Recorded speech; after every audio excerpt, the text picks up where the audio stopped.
The land between the lakes is a national recreation area located in Kentucky and Tennessee.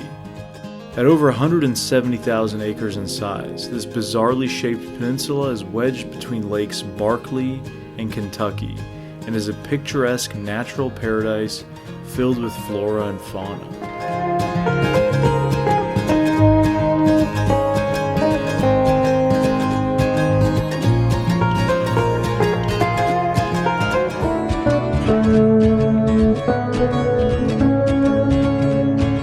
But there is a darker side to the land between the lakes.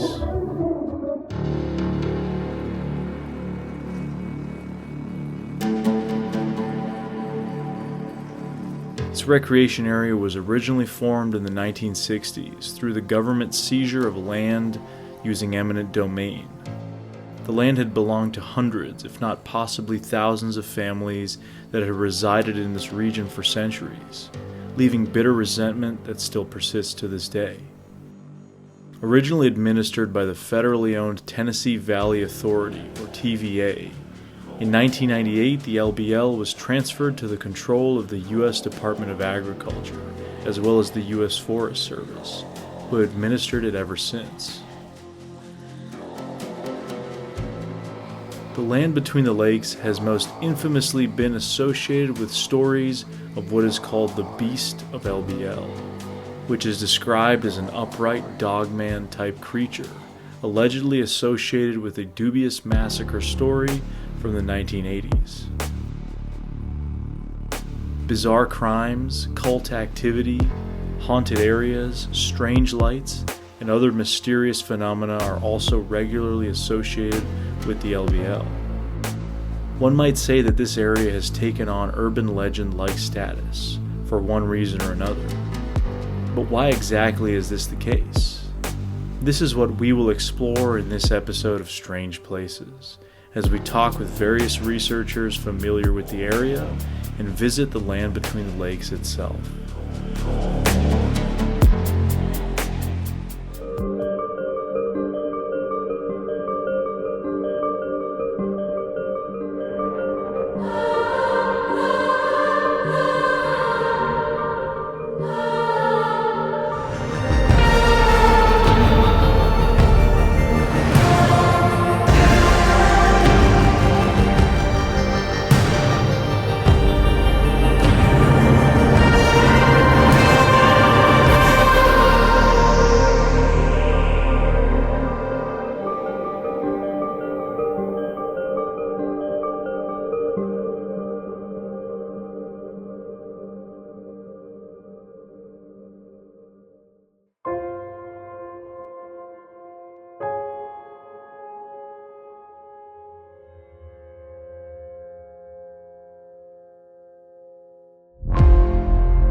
There you have it. Sign for the land between the lakes. Infamous area of internet lore, among many other things.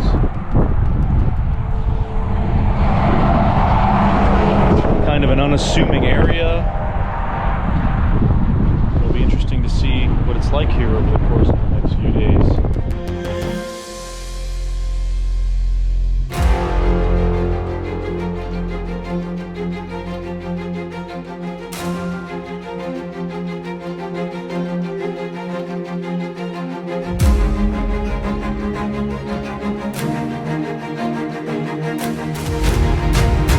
For somebody, let's say they've just heard about the LBL for the first time, not even necessarily getting into the weird stuff, but what is the LBL in kind of a way to explain it to like the layman who's never heard of this place before?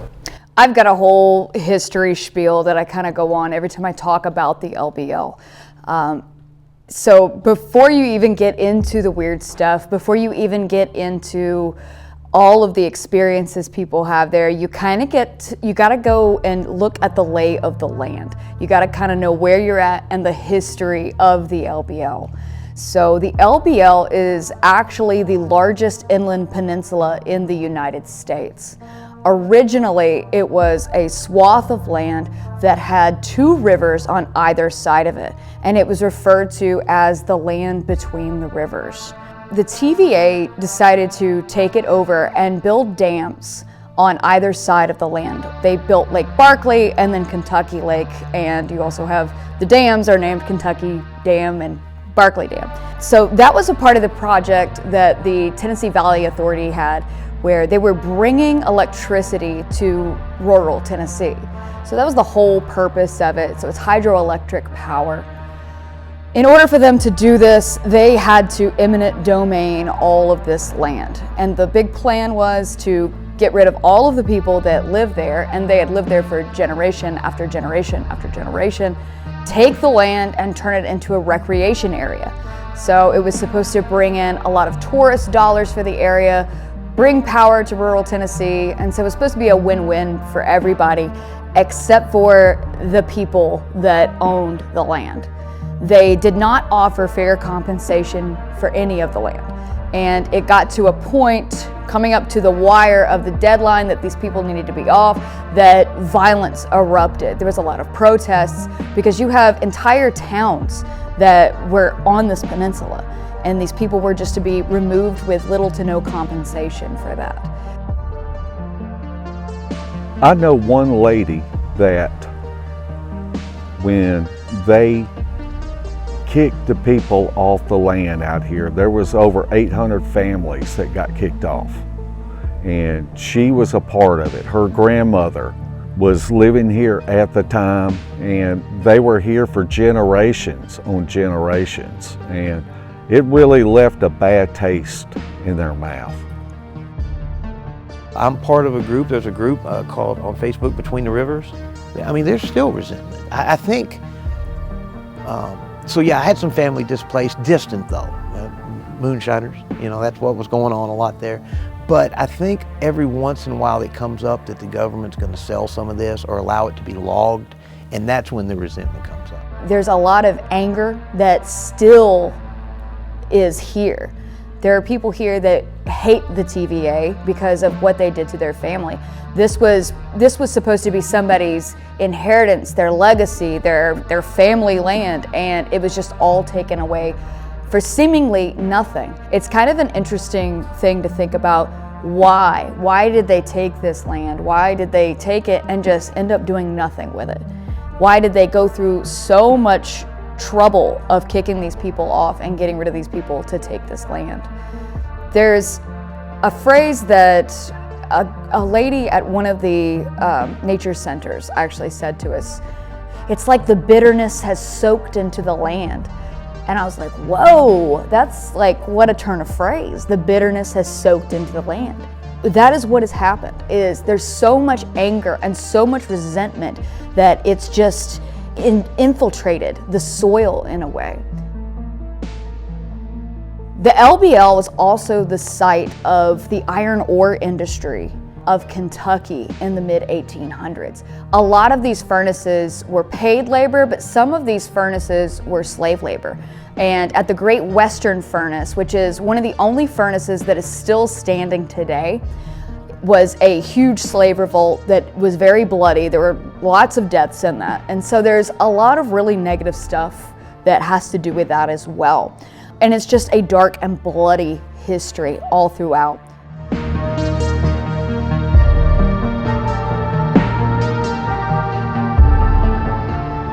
So when they seized this land, obviously it was not very popular, you know.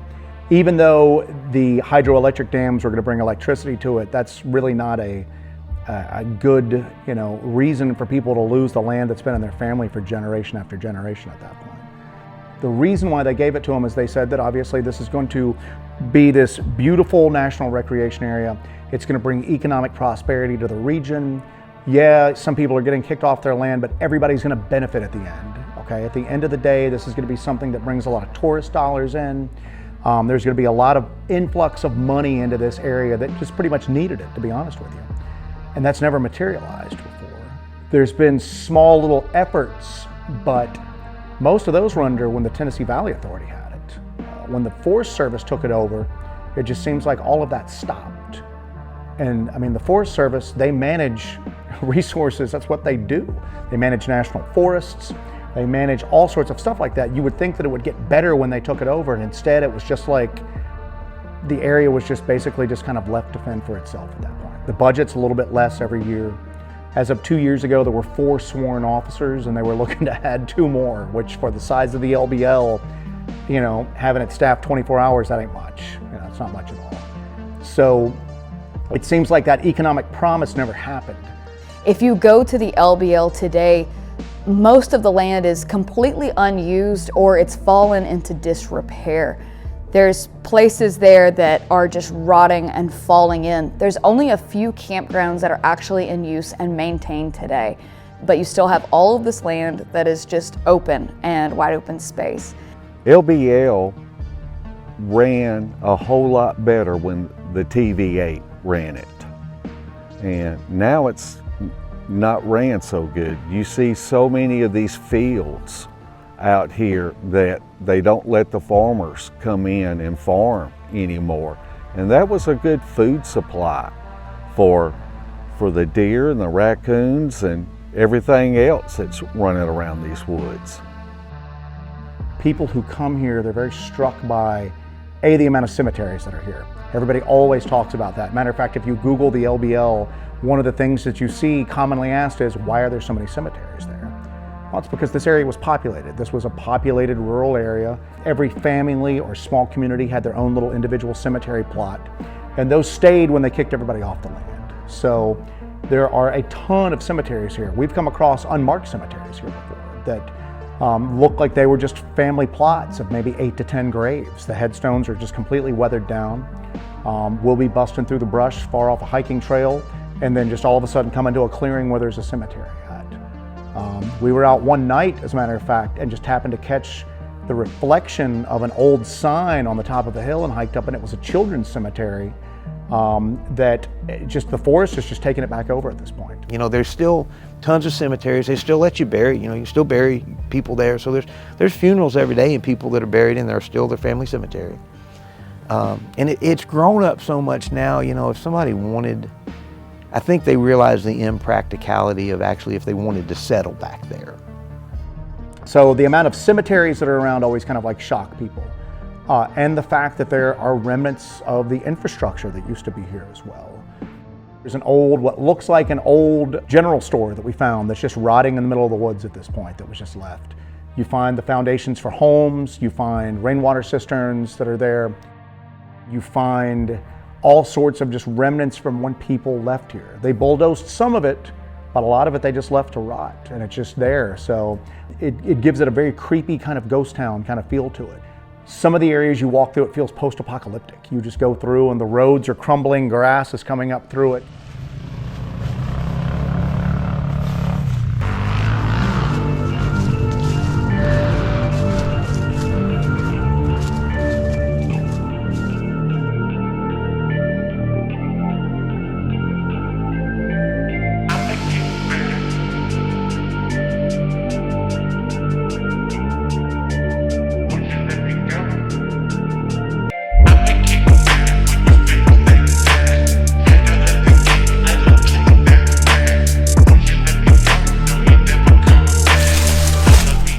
So Mark, what is the name of this location? This is called Hotel California. It was built by a boat captain. They said that the boat captain, when he worked going up and down the river, he spotted this little piece of land and he wanted to build a house on it one day. And when he retired, he started building this and was basically kicked off his property. Oh, so he was basically right after he finished it, he got kicked off? Yeah. That stinks. Yeah. There's a beautiful bay that's right down here, and you can just, it's just an awesome piece of property.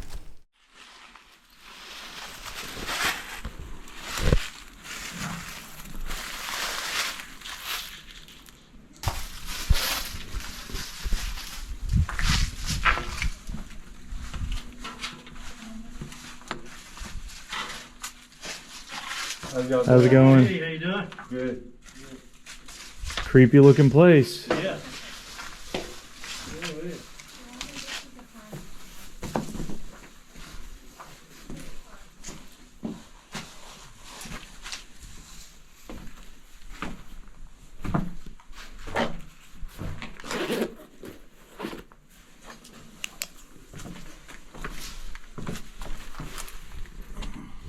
Crawl space. I guess this is the staircase over here.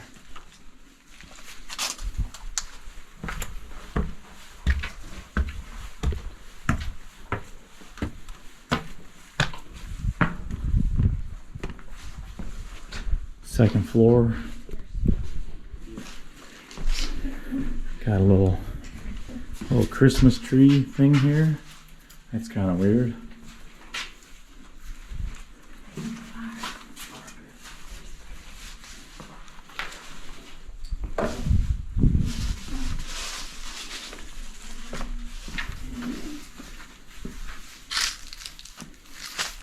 Remnants of a pipe right there. Water supply. Can you imagine all the work went into building this? Yeah. I think they probably came in from this bay down here. Brought all the materials in Brought that in way. the Yeah. materials. And then it's just, however 50, 60 years later, it's just rotting away. Yeah. It is sad. It's cool in one way. It's cool to explore and kind of see, but it does feel unfortunate for the person who put so much effort into it.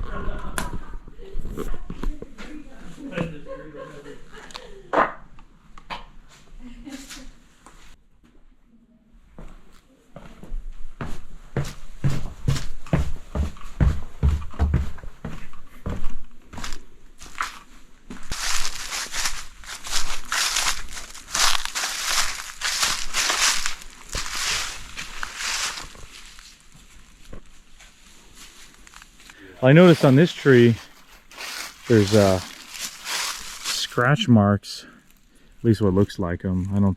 I think somebody probably put that on there, but it's you got five scratch marks here on the tree, but it looks like it was done by a knife.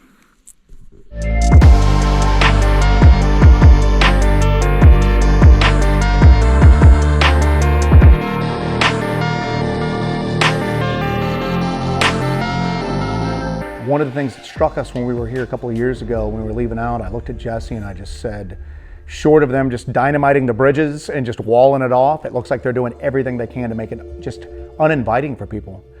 When you go there, you'll see what I'm talking about. It's a beautiful place, but the hiking trails aren't maintained. They're dangerous. There's a lot of weird stuff goes on. They were telling us about a hog attack that happened, I guess, last month that nobody really has any details on.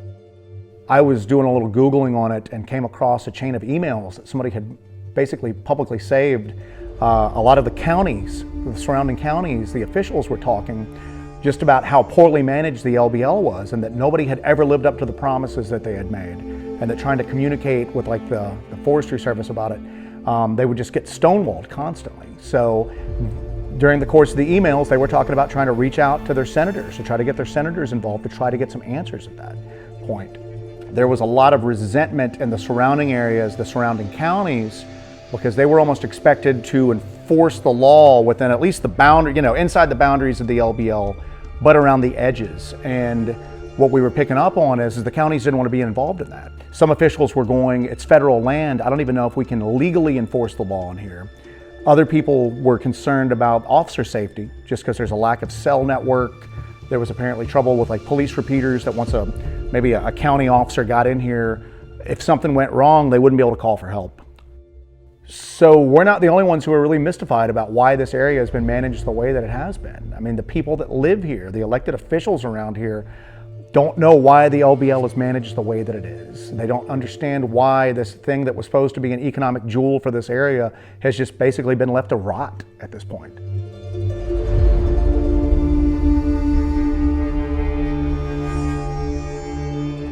So the LBL has kind of a reputation for being a lawless place in a lot of areas. It's kind of a weird kind of dichotomy. You're not allowed to go armed in the land between the lakes. You're not allowed to carry personal firearms here.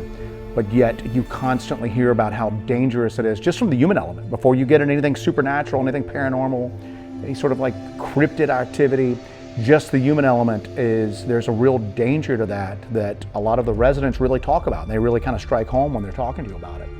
There's been a murder or two that's happened up here before. There's actually an unsolved case with, I believe it was two girls that's never been solved. And I remember hearing about it. I don't remember the specifics, but that somebody found like part of a human body in like a tote floating around up here in the lake. There was a body in a tote, and we had just been fishing there. And it was actually in Colson Hollow. And then I pulled into a place called Red Hollow to do some fishing, and the state police had the road. He asked me if I'd seen anything. You got a lot of witchcraft that goes up here, you know, that can sometimes lead into some really dark directions. There was a guy that used to hang around up here in I think it was a purple van, but he used to kind of threaten women and children with murder and other unseemly acts. At least he'd threaten like grown women with doing that. And I think we've seen him down here before, ironically, at one of the locations where the family was said to have been attacked. Because we've been down there before and seen a purple van parked out there. So I don't know, maybe it was him, but he was down there a few times. People were talking about him online. Well, there's some criminal activity that goes on. I've just noticed an uptick since COVID. I mean, I don't like it. My wife gets on me all the time. Like if I'm fishing and I pulled into this cove and somebody else tried to pull in, I'd be mad. I'd be like, why are they coming in on me? I want the whole cove to myself. So I hate it now. You used to go to LBL and see one or two cars, and there was places you knew you weren't going to see anybody. Now there's people all over the place and on the roads. When you have a vast area like this and you have very few law enforcement that are watching it, you have to know that you could be walking through the woods and come up on a marijuana field and somebody try to run you off. But something like that could really just happen anywhere in the United States. Someplace that's vast like this, and there'll be good people out here and there'll be bad people out here. Another thing about the LBL is the missing people. There are so many missing people on the peninsula that are unreported or not even noticed that they are gone. In that area around the LBL, there's a lot of people that are sort of people who live on the outskirts, the fringe of society. And when they go on hard times or something happens, a lot of people go into the LBL and camp or live for extended periods of time, and they go missing and nobody notices it or nobody cares because these people don't have anybody in their lives to even care for them. So we found a lot of evidence of people going into the LBL, kind of setting up some semi-permanent camps, and then something happening to them going missing. And you can report it all day long, but it seems like nothing happens, nothing ever comes of it. There's a lot of abandoned campsites up here that just really shouldn't be. And you'll see them online on the Facebook groups, people going, hey, there's this abandoned campsite up here. And within a few days of them posting it, people will go back to that area and it'll be just cleaned up like nothing ever happened. You find bones, you find clothes, you find campsites that appear to be abandoned sometimes. I found clothes, and we found chairs. We found chairs and clothes a lot. I've never found a whole tent, but I've seen pictures of people that have just found abandoned tents. So that's all during the daytime. I guarantee you, if you wanted more of that, I found a bones that they've been snapped. They've been snapped. So I don't know what was doing that.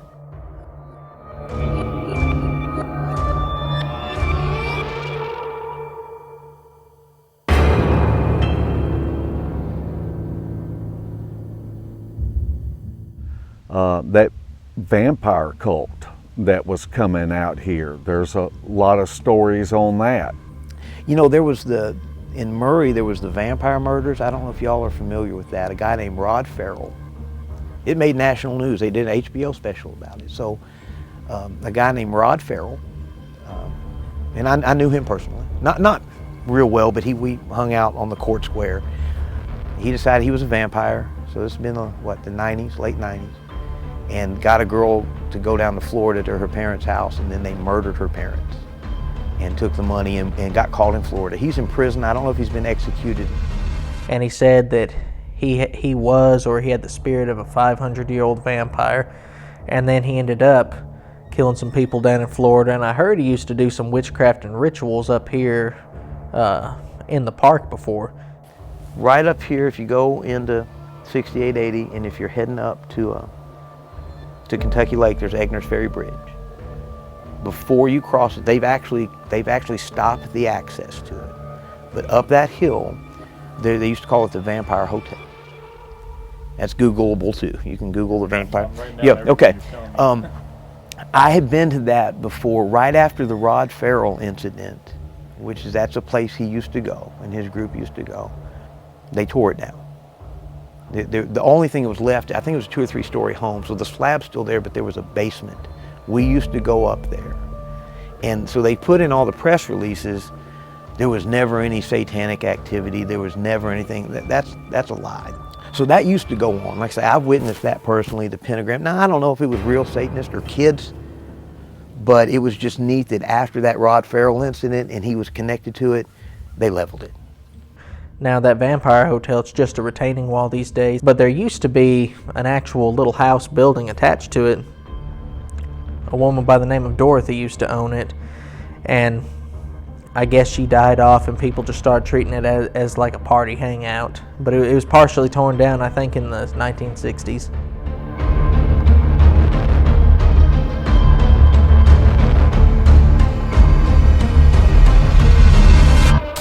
So we are here right on the bank of This is Kentucky Lake. the Kentucky Lake side, so the western side, land between the lakes. So where are you guys taking me right now? Right now we're going to take you to what is known as the Vampire Hotel. There was a group many years ago. Was it the 90s? I think it was the 90s. yeah. Yeah. It was a guy named Rod Farrell. He used to do sort of a live action role play game with his friends where they would pretend to be vampires, but it kind of took a turn for the worse when they started acting on that live action role play and actually started doing rituals, and it actually culminated in the murder of 2 people from Florida. So we're going to take you up to the area where they used to do rituals and where they used to meet and gather and make their plans for whatever dark stuff they were up to. That's so weird. I just heard about this vampire stuff today, blowing my mind because of this, my interest in the Bridgewater Triangle, which is very close to me in New England, and that was where the satanic panic stuff in the 80s started. Oh yeah, I didn't even think about that. Yeah, that originated up there. And it's one of these areas where you have Bigfoot, UFOs, ghosts, balls of light, all the weirdness in one place. Well, this one, like I said, technically nothing happened here officially with that vampire cult. However, you've heard tons of rumors since then of like occultists coming here from near and far doing rituals. There's rumors of human sacrifice taking place up here. Sure. As you can tell, it's a little bit of a crime. But see, that's the same thing in the Bridgewater Triangle. Yeah. There was actually no official murders within the Freetown Forest associated with the cultists. Yet that reputation has stuck. And there's been other murders there. As we know, there's been other murders here too. So it's just, for me, it's interesting to cover those angles. So really interesting to hear about that today.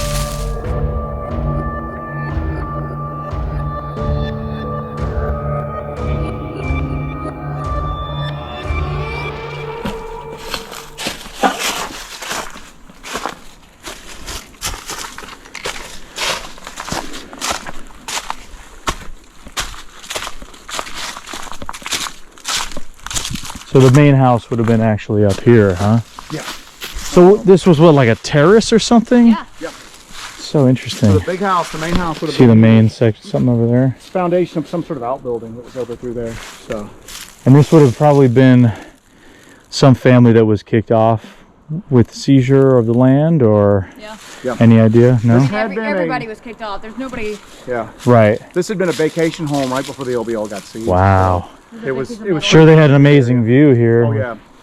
And you can see over here there's remnants of. Oh yeah, look at that. Flattens out right there. Yeah, you'll find just little traces like this that are just like left over. Maybe the driveway or something.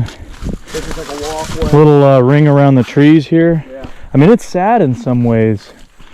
Think about how these people, they probably worked hard, built this property up. Oh yeah. Government comes in, says, sorry, get out.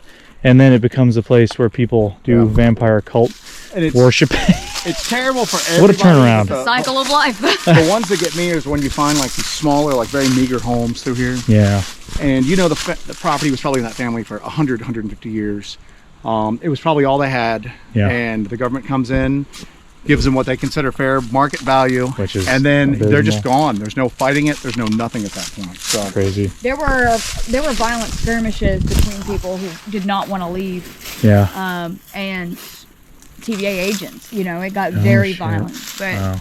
at the end of the day, you know, you're just gonna get steamrolled. at one point, we were out here a couple of years ago, and we found like just the remnants of a small little meager home out there.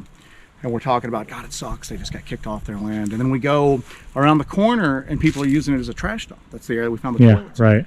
And I just had a meltdown. I'm going, so these people got kicked off their land, not so this For area what? could be developed like it was promised, but instead it's so people could come and throw their garbage on Yeah. what used to be somebody's, you know, family home at this point. Well, it makes you wonder, because anybody, it could happen to anybody, basically. Mm-hmm. I mean, we live in this, and I don't want to get political or anything, but we live in a land of freedom, but the government can just come and say, hey, Anytime they want. So this is it. the national parks and forests are like some of the greatest stuff that ever happened to the country in a way. But in other ways, there's a In dark other side. ways, especially through where we're from, you know, in the southern Appalachian area, people were living through all there. You know what I'm saying? And they were just coming and they were removed basically at gunpoint in some cases. It's beautiful. I'm glad we have public land like Sure, that. sure. But the cost we paid for it's pretty. But it's a lot. high, man. It's a So, lot different than out west, where you've got millions of acres of desert, of forest, where nobody's ever really lived there. I mean, Yeah. you had natives there before, but as we know what happened to them, I mean, that's a Oh, yeah. different story. It's not like people had built communities and towns and all this other stuff, and then it was cleared out, like Yeah. seems to have happened here. I mean, it's weird, honestly.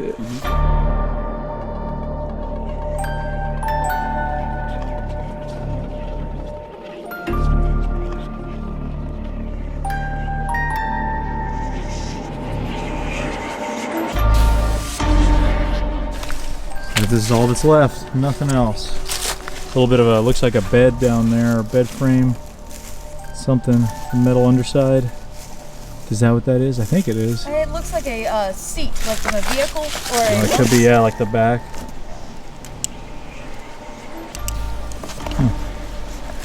Cool, alright. Well,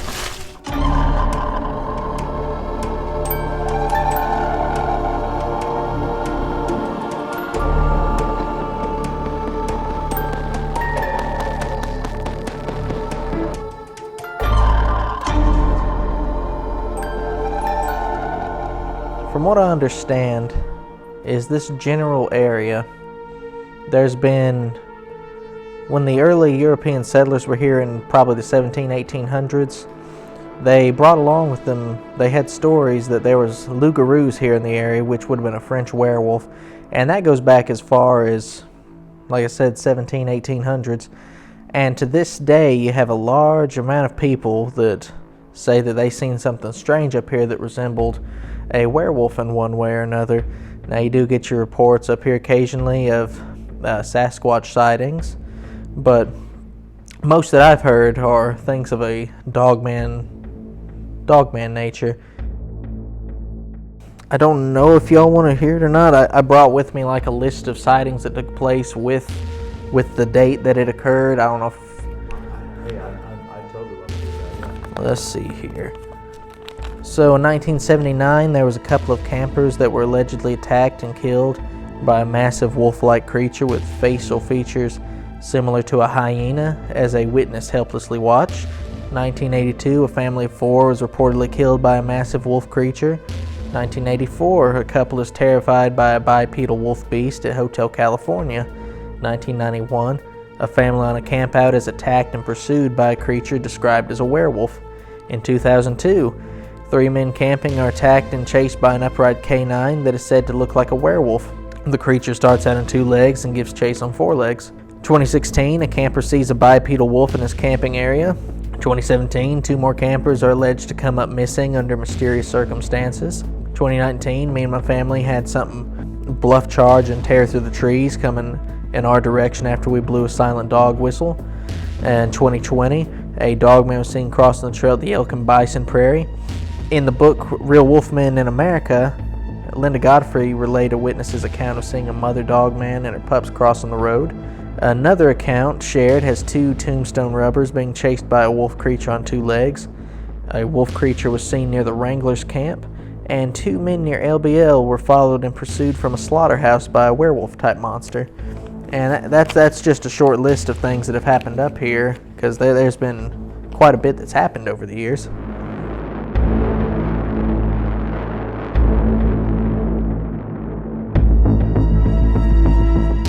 It kind of hinges on urban legend these days, but basically the story floats around that a family of 4 came up to do RV camping in the LBL in the early 80s, and something, either 1 or 2 dogmen came and attacked and killed this family. There's actually been law enforcement officers and cops that have came out and said that yes, something did happen up there. In private circles, it's been said to be told that rangers have came out and said that there was an attack that happened up here involving that family. I had to go to Louisville to meet him, but there's a gentleman I met. He used to have a history working with the government, and he said that one of his family members was there at one point or another in that incident, helping out that case in one way or another. But he had a government background himself, so there's interesting evidence to support that did happen. There's probably certain elements that have become just urban legend, as things often do, but I believe something probably happened in one way or another down here. So initially you hear the story and you're like, well, that couldn't have happened. And then we went out there, actually put boots on the ground, actually put eyes on the land and walked around and checked it out. And we're like, well, this is a possibility. According to the story, there was an RV camp there. Well, we went to the area that's the alleged massacre site and kind of dug around the woods. It turns out that area around the bunker area that everybody thinks was an RV campsite, it was actually a TVA work camp. Those bunkers appear to be rainwater cisterns. There is another area on the peninsula that is still intact. It has an old house on it, everything's still intact, and it has a rainwater cistern. It is the exact dimensions and building materials as these bunkers at the massacre site. Now, that's not to say that the massacre didn't occur and it didn't occur there. I don't think it happened there. I looked at old aerial maps and I found that was a TVA work camp. I went through the years looking at aerial maps, and you can see it. You can see it through the years. 1966 is when they started really doing work on the LBL. So it was a TVA work camp.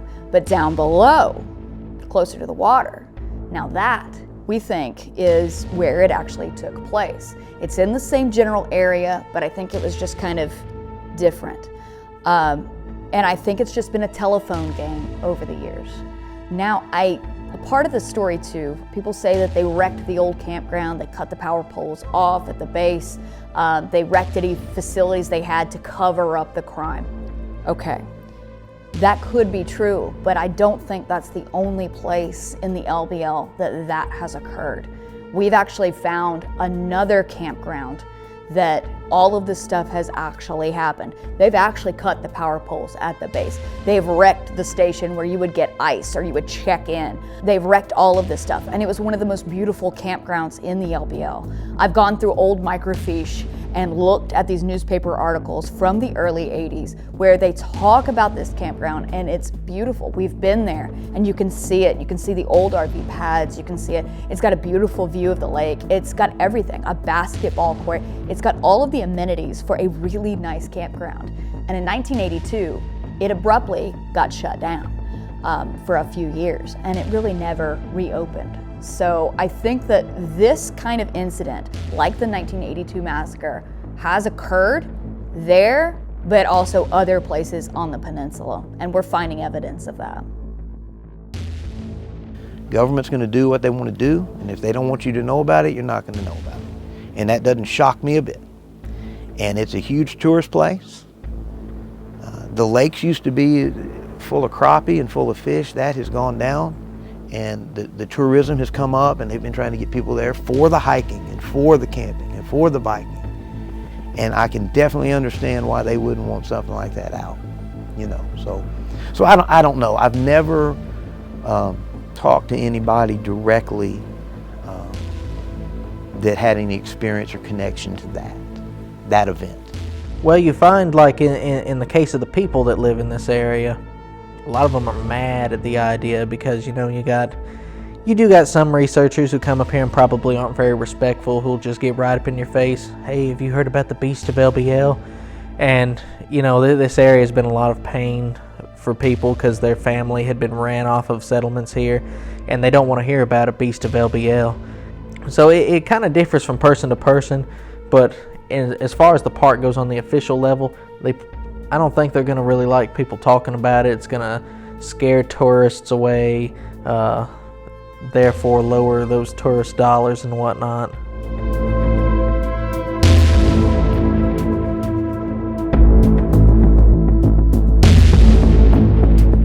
Right now, Martin Grove's story is the most compelling story that we have, based on the fact that when you have the witness at hand here. Most compelling story I've ever been told or heard has to be hands down Martin Grove's story. Quite honestly, if you ask anybody that's interested in the LBL right now, they're going to tell you Martin Grove's encounter. My name is Martin Groves. I had an incident in the 1990s spring turkey season that kind of connected me to the area where I observed an incident that happened there. I'm a retired police officer of 32 years. I've been with a local rural sheriff's department in the state of Tennessee, which I have now since retired. But I was with the department for many years and a uniformed patrol officer. I believe it was 1993-94. A hunting partner and myself, a friend that I actually worked at the sheriff's office with, had decided to take a trip into land between the lakes for turkey hunting. The first night we came in, we had absolutely no problems whatsoever. The next day, we both got up and decided to take a small excursion and check of the area searching for birds, and we went our separate ways. I spent the entire day in the woods and was walking around the area and had walked for miles. At this point in the late afternoon, I had a feeling that I was being followed inside the woods. Behind me, I could hear movement, and I could feel a presence that I did not know if it was animal or if it was man. Being an avid hunter, I was very observant. I continued through the woods for some time and followed the game trail, edging my way back to my camp, when I did actually catch movement in the woods, and I could see that there was 2 or possibly 3 animals that was tailing me. But when I would stop, the movement would stop in the woods. I continued on, and as I become closer to my camp, I could hear a distinct knock in the woods, and it would be a large boom, like someone had taken an axe or something up against a tree. So at that point, I believed it was my hunting partner, and I was getting closer to camp. As I got closer to camp is when I first observed what I believed to be a man in a ghillie suit. So I just wrote it off. I'm on a hot trail. I just need to get back to camp. Somebody is watching me to the west of me, and then somebody's coming in on a game trail behind me that is animal. Something was just tagging me. I finally did make it back to camp. The closer I began getting to my camp, I heard whistles. I could hear a whistle that was human-like, that was a shrill whistle. I attributed a lot of these things to, this is my hunting partner back in camp. He's knocking something, he's whistling, trying to get me to come in. So I came into camp. And immediately when I come into camp, my friend that I had known for many years, I could tell was very shook. There was something not right with my hunting partner. And I said, look, I'm sorry I've been gone. He said, it's not that. I was a little bit worried about you, but there's something around the camp. That's when he broke down and told me, he said, I've been hearing whistles, and there is something hitting a tree, or there is maybe rocks being clambered against the ground. He did not know either. We settled in and we talked around the campfire. It had gotten dark at this point. We felt like we were being pressured to get out of the camp, and this is when the activity began. All that was illuminated was our campfire and our kerosene lamp. So we had a distance of 15 to 20 feet at maximum around the camp that would be illuminated, and then we would see shadows. And I noticed what I believed to be a man behind a tree. It looked as if a person was standing behind the tree, a very large tree. At that point, we were locked in. We were not going to be made to move by anything or anybody.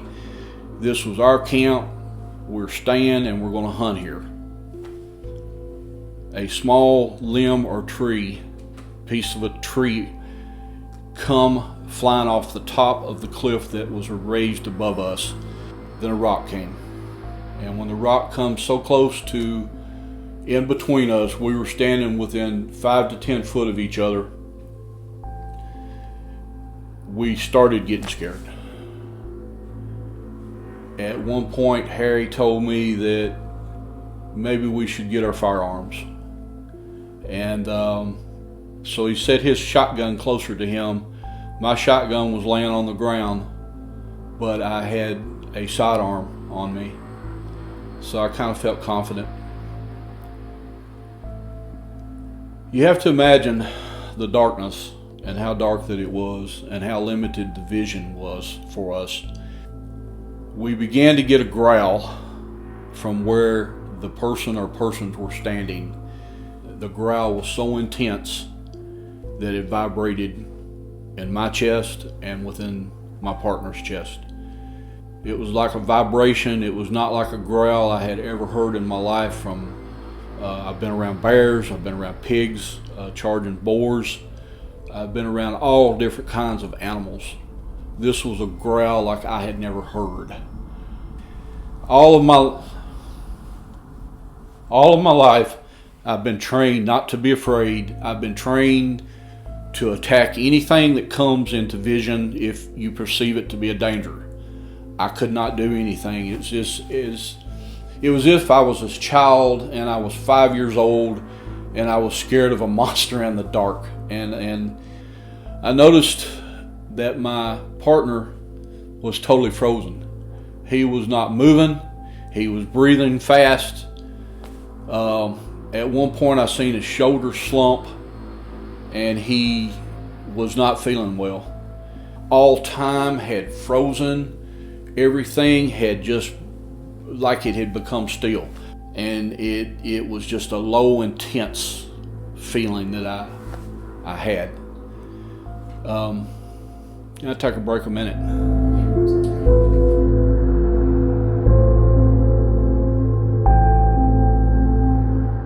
Out of the left side of my peripheral vision, I saw movement. At this point, I made a physical move, and once I took a step, I felt like I just gained like my freedom, and I pulled my firearm.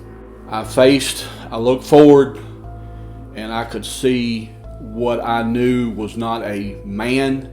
I knew that it was not an animal I had ever seen, and it was coming towards me. In the glow of the campfire, in the glow of my kerosene lamp, I caught what I felt was an upright walking. It was not bear, it was like a wolf. It was large, it was huge, it was still walking towards me. I've discharged my weapon in its direction 2 times. And the animal, it was like it responded to the firearm. It was intelligent. It knew that firearm was dangerous to it because it reacted. It moved and it went backwards before I fired. It is as if it could jump and leap beyond any human understanding. It jumped to the rock face that was beside of it, and in an instant it was gone. It disappeared and went over the ridge above us. Simultaneously, out of either sympathy or out of there's a word for it that officers use, that when I fired my weapon, my hunting partner behind me discharged his firearm in the opposite direction of me. I'm screaming at this point. I'm screaming, I don't even know what I'm saying, but it's time to back up to the truck where we were parked. And I began to cover above me, I covered to the left of me, and he's walking, and we're walking behind us. As we get to the truck, I jump up into the back end of the pickup truck. He gets in, cranks the vehicle. I'm standing in the back of the pickup truck. The lights flow towards a field that was in front of us, in front of the camp. It was an old cornfield. Directly in front of me were 2 huge figures. These were 2 very large creatures, and I realized that one of them was the exact thing that I had seen in the distance that I believed to be a man in a ghillie suit, and it was not a man in a ghillie suit. It was not a bear. It was on 2 legs, bipedal. I believe that what was stalking me in the woods, I believe that whatever I fired at to the left of my camp was what people refer to as either a dog man, but I know what was in the headlights of that truck was not the same creature, because it towered at least another 2 or 3 foot taller than the animals that I had seen in my camp. Were the two figures that I observed in the field in front of me, were they working with the other animals? I just say the words, were they working with the dog man? Were they guiding the dog man? Or were the 2 large creatures there to protect me? I do not know. Why the whistles? Why the bangs? And I don't. Again, there's no rational sense of what I'm making or telling you. What do I believe happened? Honestly, sir, I do not know.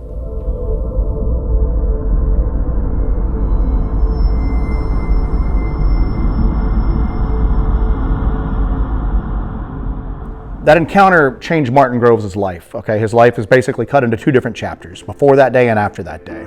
The fact that his story has really not changed throughout all of this. He told his story originally in Small Town Monsters documentary, and that was a difficult thing for him. We met him, we were with him the first time he publicly talked about his encounter to a group of people. And people were just riveted by it, you know, and you can watch him go through this emotional roller coaster, basically reliving it. And people that are close to him go through that same roller coaster, and they'll stand there and tell you, yeah, I just, you know, he was changed after that hunting trip. He was a cop, you know, he's a small town cop. He wore a lot of hats in that department. A lot of people thought it was the pressures of the job that had an effect on them, but when people closest to him heard him speak about that publicly, a lot of them for the first time, they went, it all makes sense now. He was a changed person when he came back from that hunting trip. He's telling you the truth. He's telling you what happened to him. So I think that his story is so important because it's bringing credibility to a phenomenon that has maybe lacked in that element. I think part of the reason why it has the trappings that it does is because of the most forward-facing aspects of it, those people that are at the forefront for it. Now there's people like Barton Nunley, Linda Godfrey, other people that have done some serious research on this. Most people that are interested in Dogman, you know, they're interested in that creepypasta, sensational stuff. Always use, for example, you know, Dogman drags baby from tent in National Forest, that sort of stuff, you know, that clickbaity type stuff. That's been the defining feature of it. Now Martin Groves is on them. I've seen 30 years of handwritten notes. If this is a con, it's a long con, you know what I'm saying? It's a long con that's been going on for 3 decades, you know.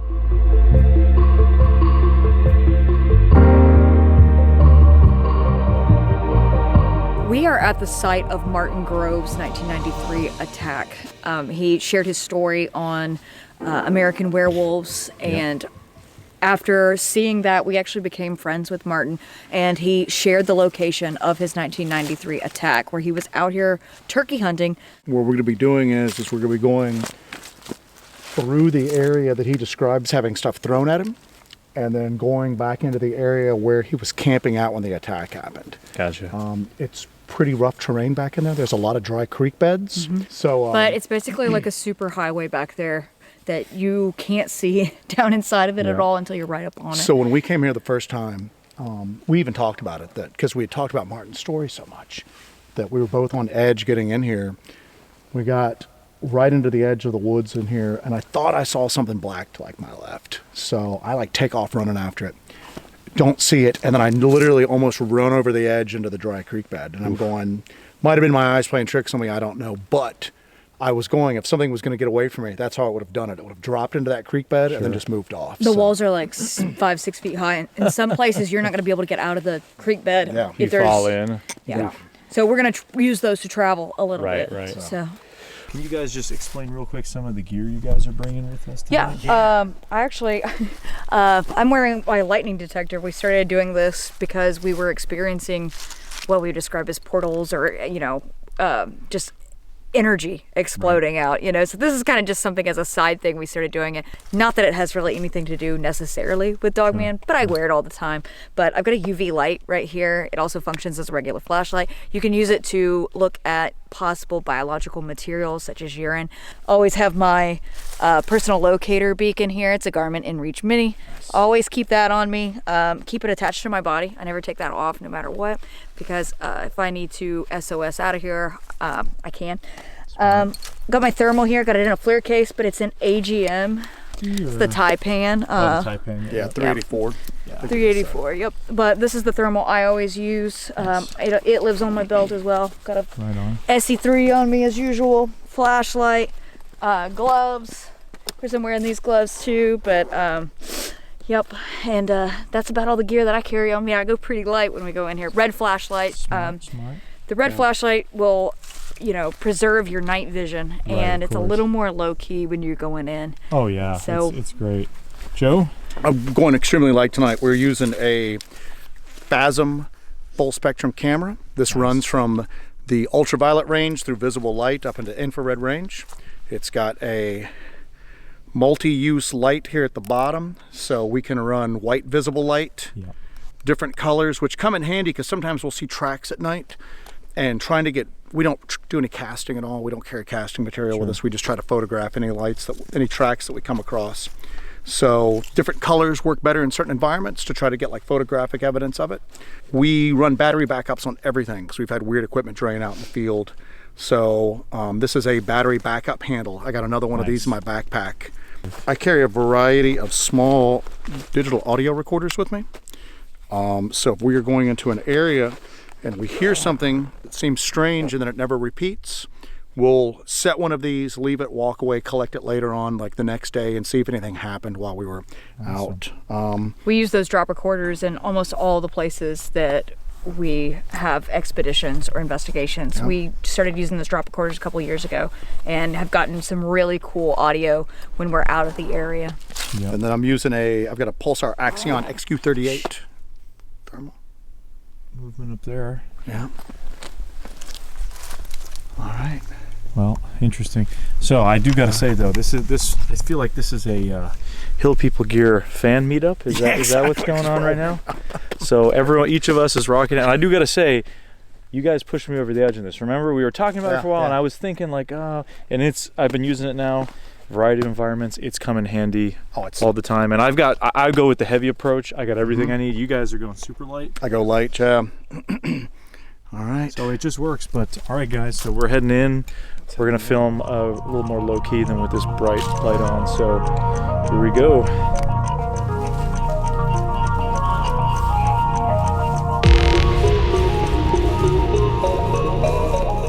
So right above us here, on this hilltop to our left, is a cemetery, which factors in exactly with all of the established dogman lore. All of these sightings always seem to take place within proximity to old cemeteries, Indian burial mounds, stuff like that. So, so when we first came out here, the first thing we noticed was, hell, this happened right next to a cemetery. So,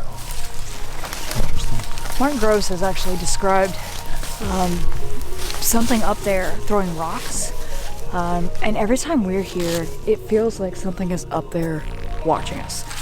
We've never seen something up there, but you get that overwhelming feeling that something is just up there peering down at you from that hill. That's creepy. as best we can tell, his campsite was around this area. This is where Martin Groves in. Yeah. Yeah, so the one creature we think came from out of this direction. And now that's where we've heard howls from before.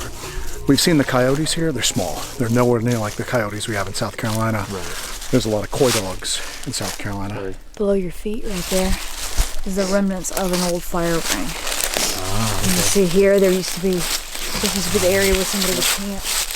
Got stones. Mm-hmm. These are the remnants of the old fire ring. Do you think that was their fire ring? Possibly. They might have used it. Yeah. Possibly, yeah. Interesting. Yeah. Martin gets very emotional in this area. You've been back here with him, right? Yeah. We've been up in a little bit. He won't come back into here. Okay. Yeah, he won't. He'll give us a description, but generally He won't go past where the creek, the dry creek is up there. it's whenever you come into this area with Martin, you can just tell by his behavior. Like he stops outside the LBL. If he's on 9/10 of a gas tank, he fills it up that 1/10 of a percent. He just won't come in with anything less than a full tank of gas. When he pulls in, just watching him exit his vehicle, the dude's just on full alert the entire time. That's amazing. And it's one of those things that you hear people with these like crazy traumatic stories that they have to tell, and then you get around them and they just don't seem like that. They don't seem like somebody who, you get around him, the guy's got every sign of PTSD that you could possibly I was going to say, that's like if you were to go to the scene of a gruesome murder that somebody discovered, or they were part of a shooting in a certain area, they're not going to act the same. He comes in and he is just, literally, he is just constantly, and when you talk to him, he doesn't look at you. He's just constantly doing this. We were down here talking to him around his vehicle at the end, and if you watch him, he won't stand here and talk to you. He'll always get us back to something, like a vehicle, a tree, anything like that. It's like subconscious. Wow. And you look at that and you're going, all right. It's been 30 years. 30 years. And if anybody's going to sit there and say, oh, the guy's faking it or he's making it up. That's crazy. The dude's living, if he's making it up, he's living it 24/7, 365 days a year. Good character actor. It's just the little things that you watch for, like just constantly. I'm going to leave a drop recorder here. Yeah. So we usually do that whenever we enter an area, or if we hear anything at all odd, we'll just put one of these down. I don't even try to hide them nowadays. Yeah. I think that if something if it is what we think it is, putting a leaf over it or doing whatever. So I just usually leave it out here.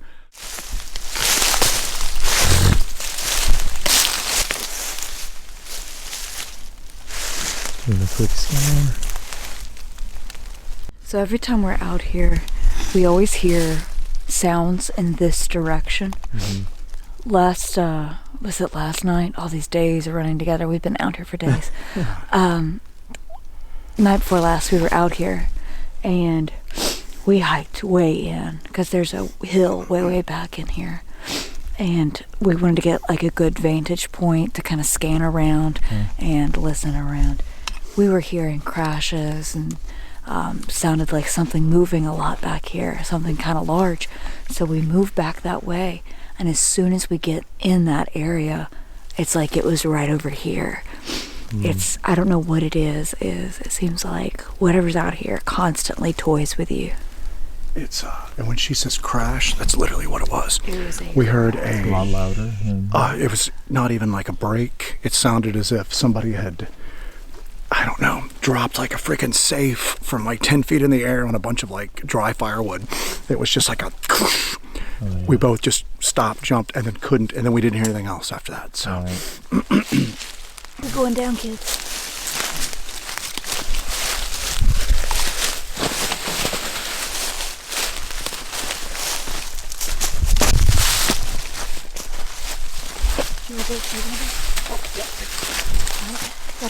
Yeah.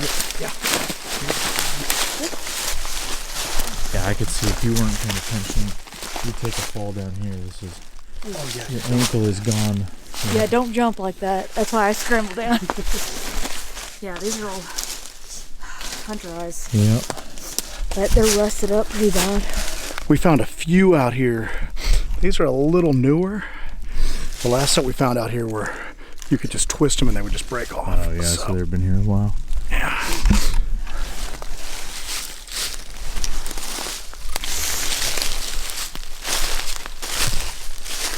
It's an interesting kind of twist. Oh, that's maybe the way the tree grew.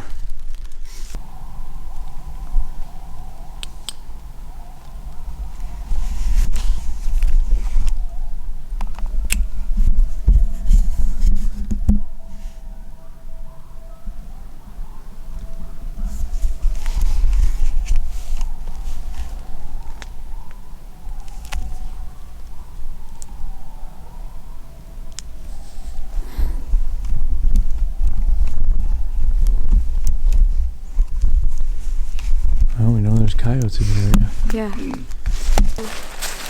There's this overhang here.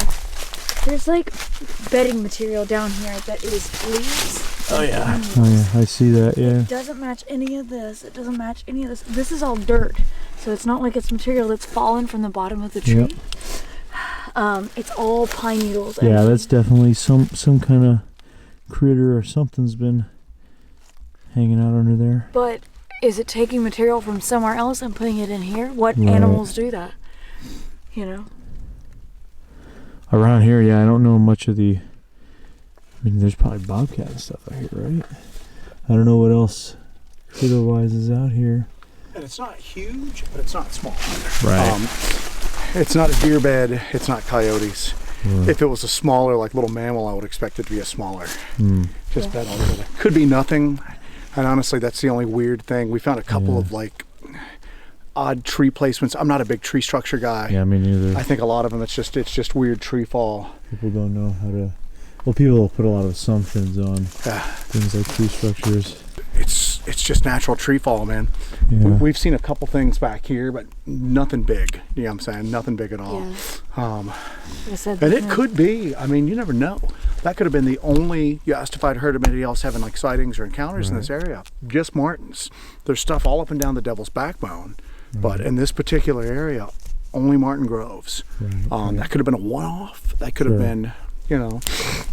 It's certainly a weird and creepy place. Oh yeah, and the terrain is like freaking, like I said, the terrain's god-awful. Yeah. I mean, nighttime, this especially at night, yeah. Like I said, we imagine in the summertime this is just like a rainforest in here. You probably can't see anything, huh? It's just fully green. You'd be eaten alive within like 10 yards. We went in to Station 16 in the summertime, just 100 yards, and came out. We had to use a lint roller on our clothes to get all the ticks off. They were just seed ticks. Thousands. They're the size of a they're the size of the head of like the lead of a pencil. Yeah. They're teeny.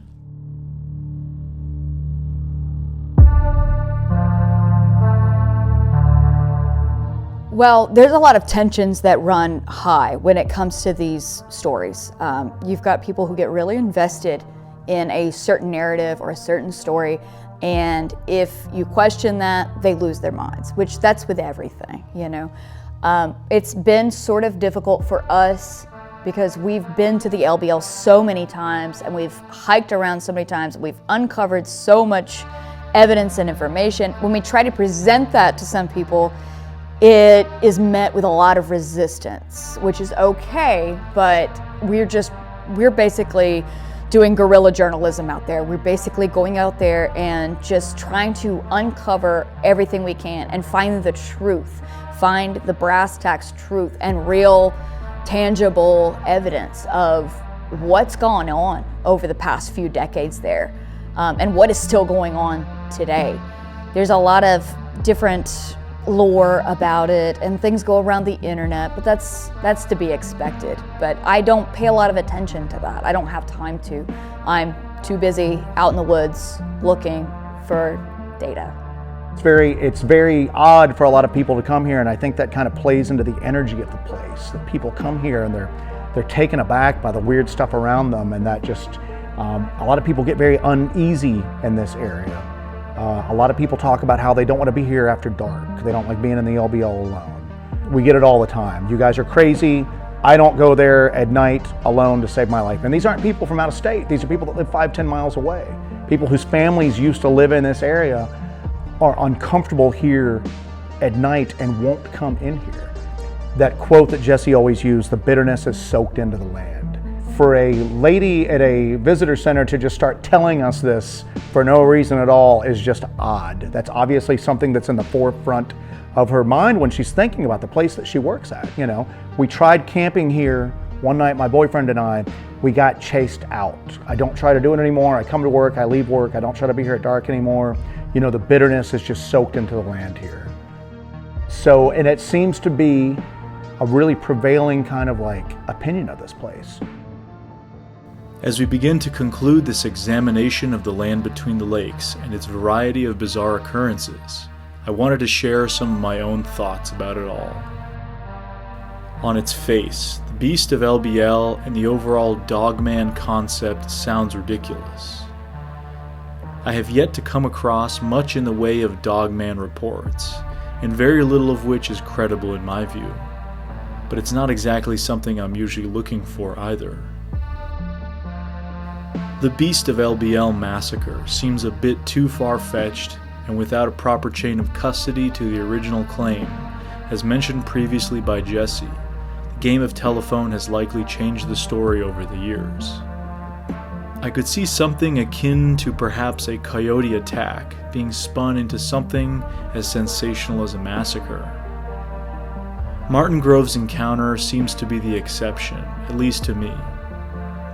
His story surprised me quite a bit and has given me something to think about, whether I like it or not. Even as Martin said, there is no rational explanation for something as inexplicable as what he encountered.